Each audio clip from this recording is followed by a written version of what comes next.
Carlos Díez, analista económico. José Carlos, buenos días. Buenos días.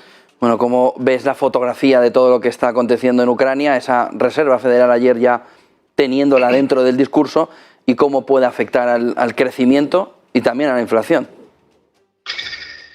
Bueno, pues extremadamente complejo. Ayer hemos visto un día prácticamente de colapso en los mercados de materias primas, especialmente de energía y de alimentos, todo lo vinculado con Rusia, pues el gas, el petróleo, y luego pues lo vinculado con Ucrania, ¿no?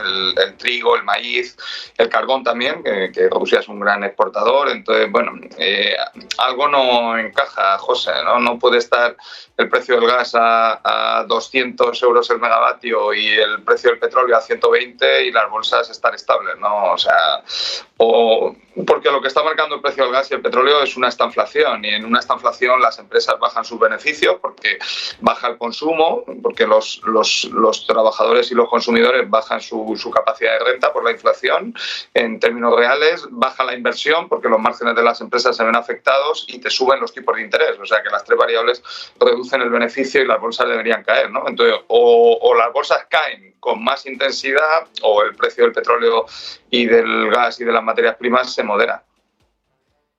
¿Esta inflación tú ya la sitúas como la situación actual? ¿Crees que ya estamos en ese momento o que es momentáneo mientras dure la guerra, José Carlos?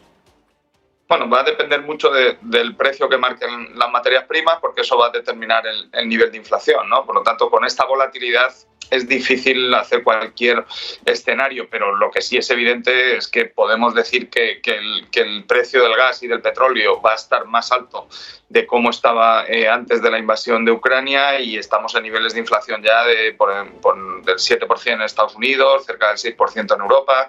La inflación subyacente, ¿no? En el caso europeo, bueno, está más contenida en el 2,5%, pero en el caso estadounidense está cerca del 6%, y evidentemente, ¿no? Por mucho que yo creo que es muy bien intencionado que los gobiernos digan que hay que moderar las rentas, pues en la negociación colectiva en España los sindicatos ya han dicho que quieren cláusulas de revisión por sorpresas de inflación.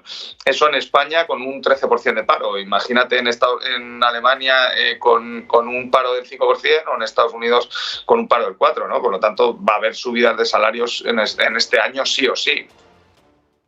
Parte del cambio de discurso, bueno, o de la moderación del discurso de Jerome Powell de ayer, de no apostar la Fed por ese lado más hawkish y ir a una subida de 50 puntos básicos, ¿es la guerra o era la decisión más normal en cualquier escenario con o sin guerra?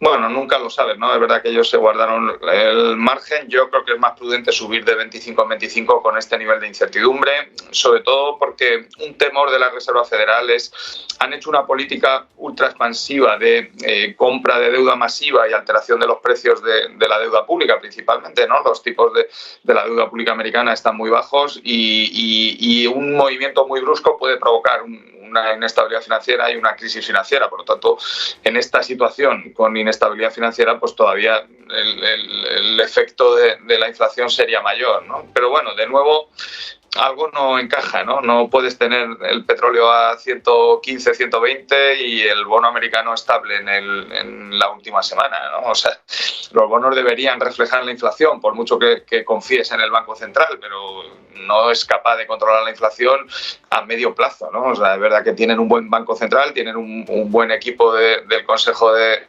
Gobierno, han demostrado que han gestionado bien la crisis desde 2008, pero evidentemente que esto supera la capacidad de un Banco Central para frenar este tsunami de inflación que estamos viendo.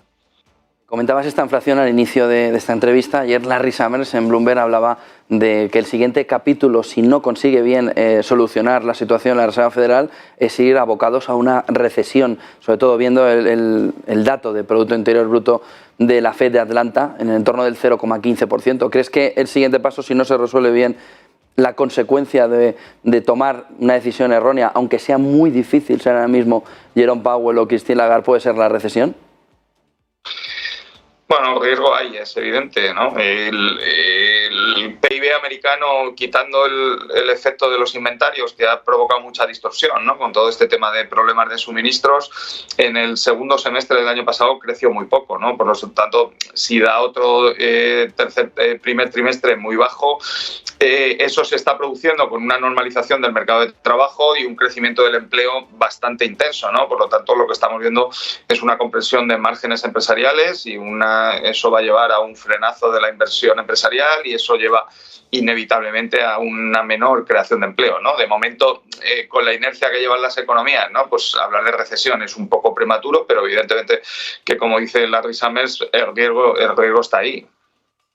En España ayer Sánchez Llibre mandaba una carta al presidente del gobierno sobre una parte de gasoducto que falta por hacer entre Cataluña, una parte de ahí del final del gasoducto que viene de Argelia, y Francia, para poder interconectar la regasificación de España, sobre todo, con Europa y ser un gran productor, un gran exportador, cambiar ese perfil de España, algo que se paró hace 2 años. Tú que tienes una visión más general de la economía española, ¿qué importancia puede tener que se termine esa parte del gasoducto y, sobre todo, cómo puede colocar a España en un momento tan complicado del gas? Bueno, pues ahora se lo comento porque estoy en un foro que me han invitado en Foment y estoy con Sánchez Llibre y con Gerardo Cuervas de Cepime aquí en Barcelona, y aproveché también para ver el Mobile ayer y bueno, ver un poquito el ambiente de la ciudad, que parece que recupera un poco el tono. A ver, está bien, ¿no? Yo creo que hay que plantearse esto, pero hay que planteárselo en clave europea, ¿no? Porque a nosotros, hombre, nos perjudicaría un poquito, porque donde falta gas es en Alemania y en el centro de Europa, ¿no? Entonces, si van a querer que nosotros seamos un distribuidor de gas, los franceses deberían abrir también todo lo que es la interconexión de electricidad, ¿no? Y que España deje de ser una isla energética y se convierta en lo que de verdad lleva buscando la Comisión Europea pues casi 20 años, que Europa sea un mercado único eléctrico y energético y gasístico, ¿no? Yo creo que es una buena propuesta de Sánchez Llibre, pero bueno, no solo en clave catalana, yo lo vería en clave española y en la clave de la interconexión total, no solo del gas, también de la electricidad. Muchísimas gracias, te deseamos buen día allí en Barcelona. José Carlos Díez, analista económico. Buen día y buen negocio, José Carlos, gracias. Gracias a vosotros. 8:41 de la mañana, vamos a ver la agenda del día de la mano de Marta Vilar, a qué vamos a tener